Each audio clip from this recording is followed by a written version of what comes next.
In this episode, abundance is revealed not as the reward for effort, but as the natural outcome of coherence. Creation does not respond to strain, pressure, or mental insistence. It responds to the state of the nervous system. When the body is braced, guarded, or operating from survival, action carries tension within it. Even clear intentions become entangled with urgency. This inner contraction subtly disrupts the field from which true creation unfolds.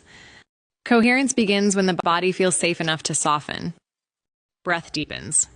Muscles release unnecessary holding. Awareness includes sensation rather than overriding it. In this state, thought, emotion, and action align. There is no internal argument. No hidden resistance. What moves through you carries clarity because it is not divided against itself. Force attempts to bend reality through will. Coherence allows reality to reorganize through alignment. The difference is not in what you do, but in the state from which you do it. Script 18, N, from coherence, decisions arise with simplicity. Timing feels intuitive rather than rushed. Opportunities are recognized without grasping. Abundance in this framework is not something acquired from outside.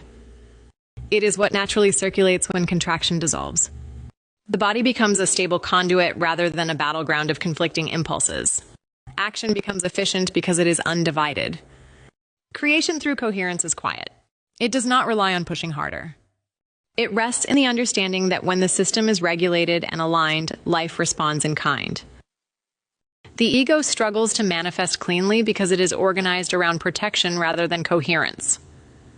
Its primary task is not creation, but survival. Even when it sets goals or holds intentions, those movements are often infused with subtle fear. Fear of not having enough, not being enough, or losing control. This fear generates contraction in the nervous system, and contraction distorts the signal being sent into action. When manifestation is driven by ego, the body is usually braced.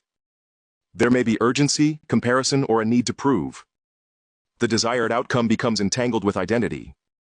Instead of creating from wholeness, the ego creates to repair a perceived deficiency. That underlying tension fragments attention and divides energy. Action becomes inconsistent, oscillating between overexertion and discouragement. Clean creation requires internal unity. The ego, however, is built from accumulated strategies, defenses, and past conditioning. These protective layers often conflict with one another. One part pushes forward, another hesitates. One part desires expansion, another anticipates threat. The result is mixed signals, both internally and externally. Because the ego identifies with effort, it assumes that more force equals better results. Yet force amplifies contraction. It narrows perception and reduces sensitivity to timing, opportunity, and relational nuance.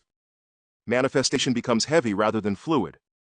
When the nervous system settles and identity softens, intention becomes simpler. It is no longer driven by lack or self-image. From that regulated state, desire is clean because it does not carry resistance. Creation flows not from compensation but from coherence. Abundance is not limited primarily by opportunity, intelligence, or effort. It is limited by nervous system capacity. The amount of success, visibility, responsibility, or wealth a person can sustain is directly related to how much activation their body can regulate without collapsing into stress or contraction. When the nervous system perceives expansion as unsafe, it will subtly restrict growth.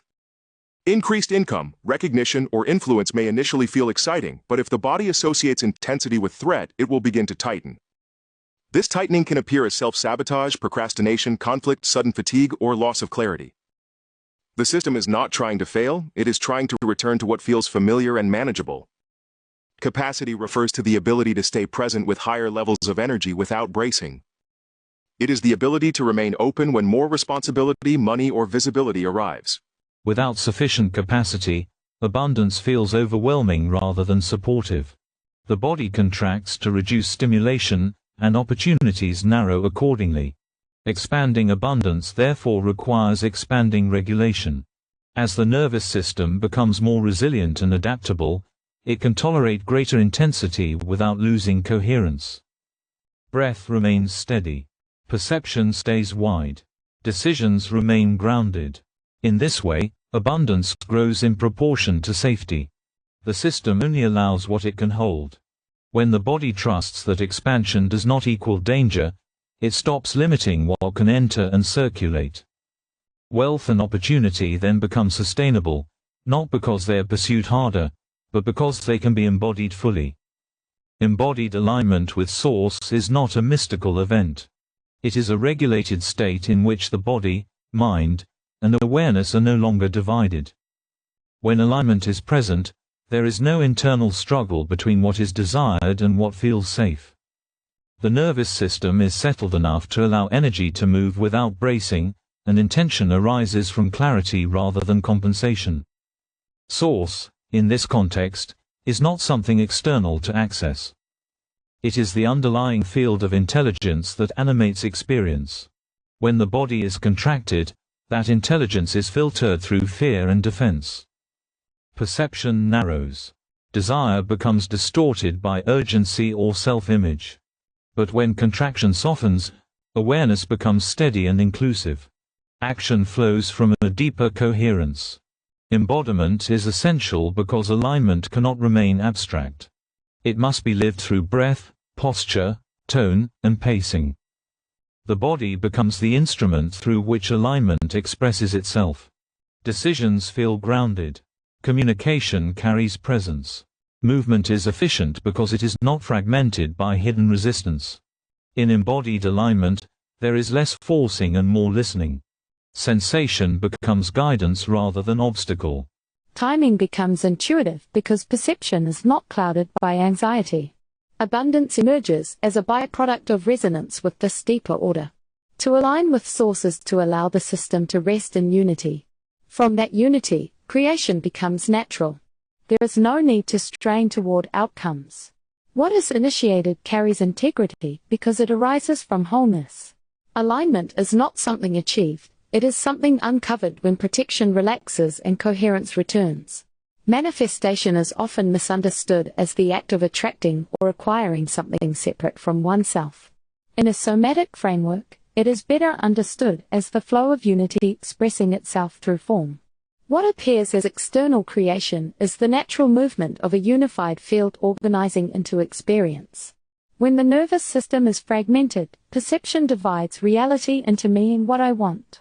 Desire becomes an attempt to bridge that perceived gap. Effort increases. Control tightens. The body braces against uncertainty. From this divided state, manifestation feels inconsistent because the system is operating from separation. Unity is not a belief, it is a regulated experience. When contraction softens, the boundary between inner and outer becomes less rigid. Thought, sensation, and environment are recognized as movements within one continuous process. In this coherence, desire is not grasping. It is the natural impulse of life moving toward fuller expression. Form then becomes the visible extension of an underlying alignment. Action arises without strain. Choices reflect clarity rather than compensation. What unfolds externally mirrors the degree of internal integration.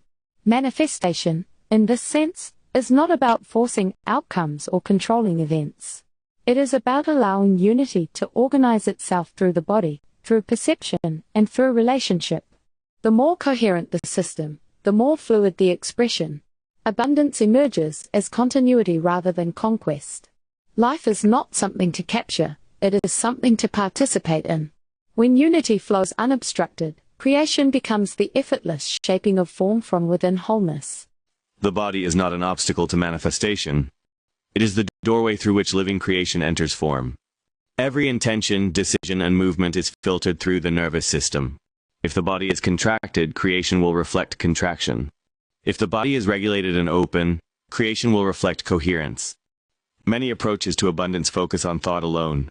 They attempt to reshape external outcomes by adjusting belief or visualization. While cognition plays a role, it cannot override the deeper signals of the body.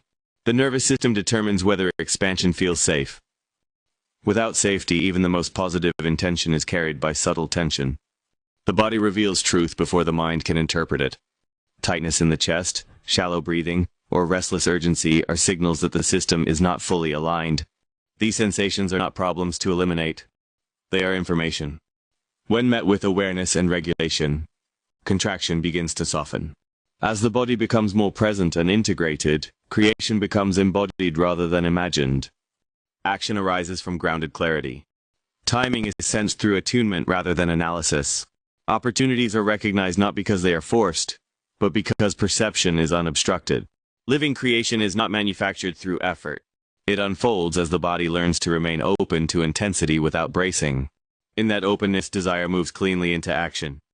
The body becomes a conduit for expression rather than a barrier. Abundance then flows not from mental control, but from embodied participation in the unfolding of life.